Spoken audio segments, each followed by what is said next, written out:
I bought you a house, right? My mom's words echoed in the living room like a lie wrapped in silk. No. I bought this house. With my own hands, my own sacrifices, my own endless nights of work.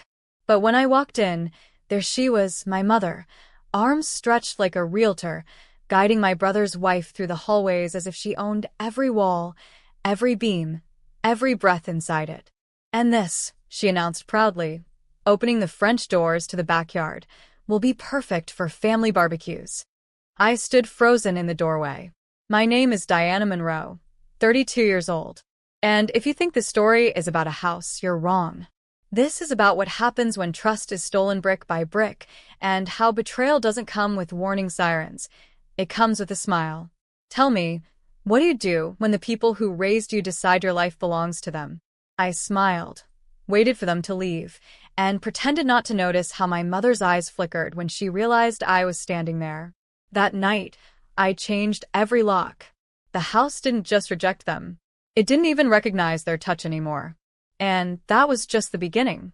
The next morning, my phone lit up with a flood of missed calls. Mom. Then Dad. Then my brother's wife. Each voicemail sounded like a performance, dripping with entitlement and anger. Diana, what's this nonsense? We couldn't get in. Call me back. Sweetheart, don't be dramatic. We've always shared everything as a family. Keys, cars, bank accounts. It's no different with this house. And then, my brother's wife, her voice smug, almost rehearsed. You really think you can keep it to yourself? It's ours too. Everyone knows your mother paid for it. That line nearly made me laugh out loud. Paid for it? My mother hadn't paid a single dime. I still remembered working 3 jobs, sleeping in my car, missing meals just to make the first down payment. I was the one who signed the mortgage papers, who wired every installment, who sacrificed friendships and love for a dream they now wanted to strip away in a single evening tour. By noon, I decided to test something. I pulled up the home security app on my phone. The footage from the night before was crystal clear. My mother's smile as she swung open the door, her voice proudly telling them, "Welcome to our new home." My brother's wife twirling in the kitchen like she already owned it. I saved the clips. Something told me I'd need them later. At 2 p.m., there was a knock at my door. Hard. Demanding. I peeked through the camera and saw them. Mom, Dad, and my brother's wife, all standing there, glaring at the locked door like it had betrayed them. I pressed mute on my phone, silenced every ring, and whispered to myself, "No, this time, I won't open the door." That silence was my first act of revenge. By evening, their patience had run dry. I sat by the window, sipping coffee, as their voices rose outside like a storm. My mother's shrill tone pierced through the air. "Diana, you're embarrassing this family. Open the door now." My brother's wife added fuel. "She's acting like a child. This house should have been ours anyway. Mom said so." I let their words hang in the air, savoring every syllable of entitlement. For years, I had been their punching bag. The forgotten daughter, the scapegoat, the one they could humiliate at birthdays, weddings, dinners, always reminding me I wasn't good enough. But this house was mine. My blood, sweat, and sacrifice were in every corner of it. And they hated that truth. Around 7 p.m., Dad tried a softer approach. His voice, calm but rehearsed. "Sweetheart, let's talk this out. Families don't keep secrets. Families don't lock each other out." That line cut me deeper than they realized. Families don't keep secrets? My entire childhood had been a web of their lies. They had hidden money, hidden affairs, hidden favoritism, always leaving me in the dark until I stumbled upon the wreckage. I muted the security camera so I wouldn't hear them anymore. Instead, I walked through each room slowly, running my fingers along the walls, breathing in the peace that came with ownership. For the first time in my life, I had something they couldn't taint. But the silence didn't last long. At 9:14 p.m., my phone buzzed again. This time it wasn't them. It was my lawyer. His voice was steady, sharp. "Diana, you were right to save that footage. We may need it. Because your mother just tried to file an ownership claim." I froze. My hands tightened around the phone. The war had officially begun. Sleep never came that night. I sat on the edge of my bed, the glow of my laptop illuminating the lawyer's email. Attached were documents my mother had filed, claims that she had partially funded the down payment for my house, therefore entitling her to shared ownership. It was laughable. I had bank statements, transfer receipts, and years of tax records proving every cent was mine. Still, the audacity made my chest burn. By sunrise, the family group chat was buzzing. Screenshots, half-truths, twisted stories. She's stolen from us. She tricked Mom. She doesn't even deserve that house. They painted me as a thief. The same daughter they once mocked for being too broke, too stupid, too plain was now, in their eyes, a cunning manipulator who had somehow outsmarted them. At 8 a.m., I stepped outside for the first time since changing the locks. My brother was parked across the street, glaring at me like I was a criminal. His wife leaned over the dashboard, snapping photos of my home, like it was evidence. I didn't flinch. I simply waved and walked back inside. By noon, my lawyer called again. Diana, their claim won't stand. But we need to be smart. Keep every text, every voicemail. Don't engage directly. But ignoring them was harder than it sounded. At 3:47 p.m., my phone lit up with a voicemail from my mother. Her voice, brittle yet venomous. You think you've won? You're still nothing without this family. Don't forget where you came from. That house will be ours. I replayed it 3 times. Not because it hurt, but because it reminded me. They had spent years underestimating me. Now they were about to realize just how dangerous silence could be.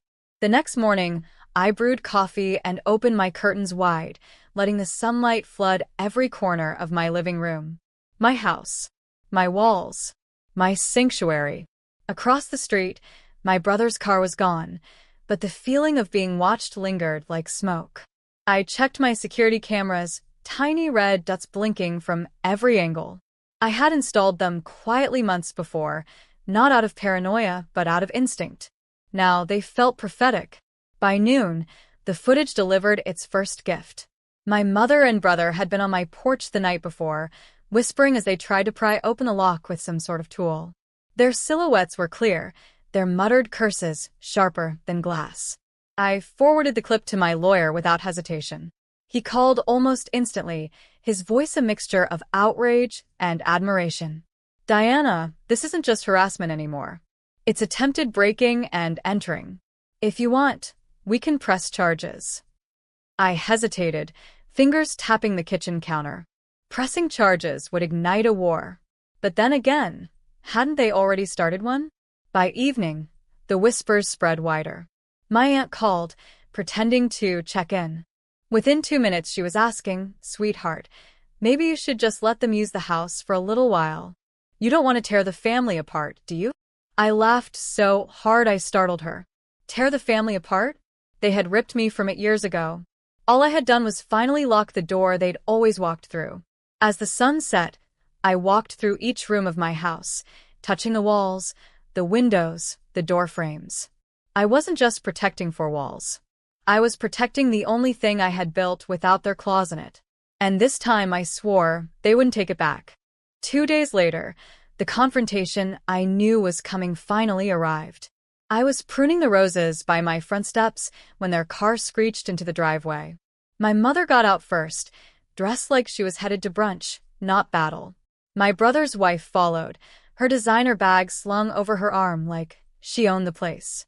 And then my brother, jaw clenched, eyes locked on me with a mixture of rage and entitlement.